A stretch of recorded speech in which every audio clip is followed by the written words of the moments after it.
So you've used generative AI, right? Then you totally know the feeling. You type something in, you wait for a second, and you hope for some magic. And sometimes it's amazing, but other times it's kind of meh. So how do you get from a vague idea to an absolutely killer result? Well, that's exactly what we're going to dig into today. You know, at the very heart of every single AI interaction is the prompt. It's how the whole conversation starts. It's your instruction, it's that creative spark, and honestly, getting good at it is the key to unlocking what these tools can really do. It all kicks off with a simple instruction, but as you're about to see, the real magic is in the details. We have all been here. You've got something you need to do, so you type in something super simple like this, and you kind of just expect the AI to read your mind. But more often than not, the result is, well, pretty underwhelming. And that is the heart of the issue, isn't it? You get this bland, one-size-fits-all thing back that doesn't sound like you, it doesn't talk to your audience. You're just sitting there thinking, the AI just doesn't get me. But what if I told you the problem isn't what you think it is? Okay, so this is the huge mind shift we all need to make. The quality of what you get out is a direct mirror of the quality of what you put in. A vague prompt gets you a vague result, but a really detailed, well-thought-out prompt, that's when you get a detailed, well-thought-out result. So the real question is, how do we get better at this? So, how do we level up our prompting game? Well, the trick is all about changing how we think about it. We have to stop asking the AI for things and start instructing it. Don't think of yourself as a user. Think of yourself as a manager, a director, an instructor. You're giving clear, specific directions to a really capable but very literal assistant. And get this, there's actual data to back this up. Turns out the best prompts, the ones that get those amazing results, they average about 21 words. And most of us, we're typing in like 9 words, maybe. That gap, that space between 9 and 21, that's where all the magic happens. It's where you add the detail, the context, the stuff that makes it great.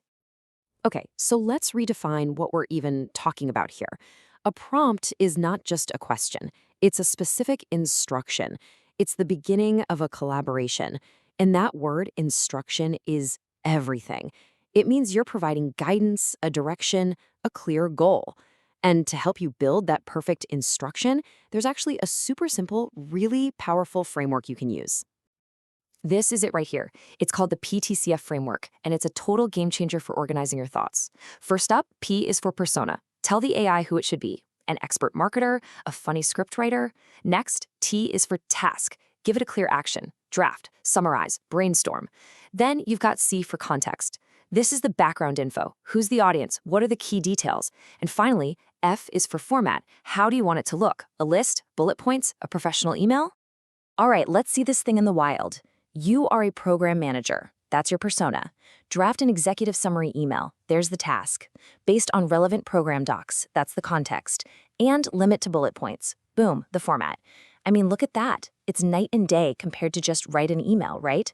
And the same thinking works for everything, even images. Okay, this is where the difference between a good prompt and a great prompt gets, like, crystal clear. When we start talking about images, let's check out a real example of someone trying to create a logo. So check out this first try. The user gave a good amount of detail. They mentioned a coffee and video game cafe. They talked about the two concepts together. And the results?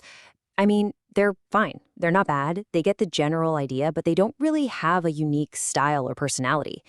This is such a perfect example of what happens when your prompt is just okay. You get an okay result. But then, look what happens. The user doesn't give up. They iterate.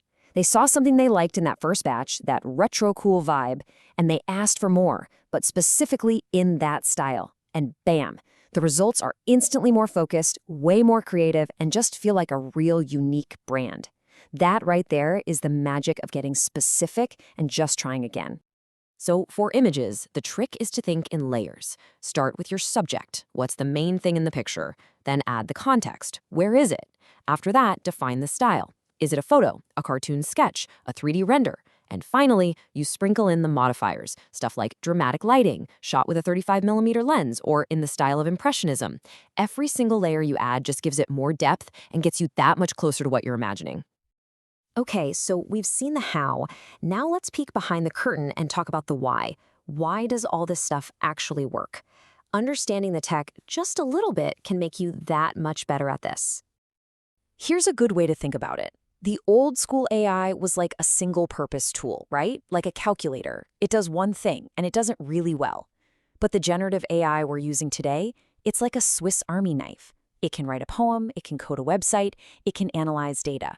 The tool itself doesn't change. Your prompt is what tells that Swiss Army knife, okay, I need the screwdriver now, or time for the scissors. And what's going on under the hood when you type something in is actually pretty cool. Your words don't just go straight to the AI. It's almost like they get plugged into this bigger template, kind of like a Mad Libs game. The system combines your specific question with a bunch of pre-written instructions and examples to make the final, full prompt. This is why giving it good, clear input is so crucial. You're basically filling in the most important blank in the whole puzzle. And for the really big, complicated stuff, you can get even fancier. You can actually chain prompts together. The output from one becomes the input for the next one, like an AI assembly line. So imagine you ask one prompt to summarize a huge report. Then you feed that summary into a second prompt and tell it to pull out all the key numbers. Then you take those numbers and have a third prompt draft an email about them. What you're doing is taking this massive, scary task and just breaking it into these simple, bite-sized steps. So what's the big takeaway here? It means you are in the driver's seat. Your creativity, your specific instructions, that's what turns this incredible technology from a cool toy into a seriously useful tool. This quote just nails it, doesn't it? The AI, it's your co-pilot, it's your assistant, it's a powerhouse. But you are the director. The final product, the final decision, the final call is always, always yours. So yeah, the prompt, it's not just a question anymore, it's a command. It's a starting line for creating something new. So the only question left is,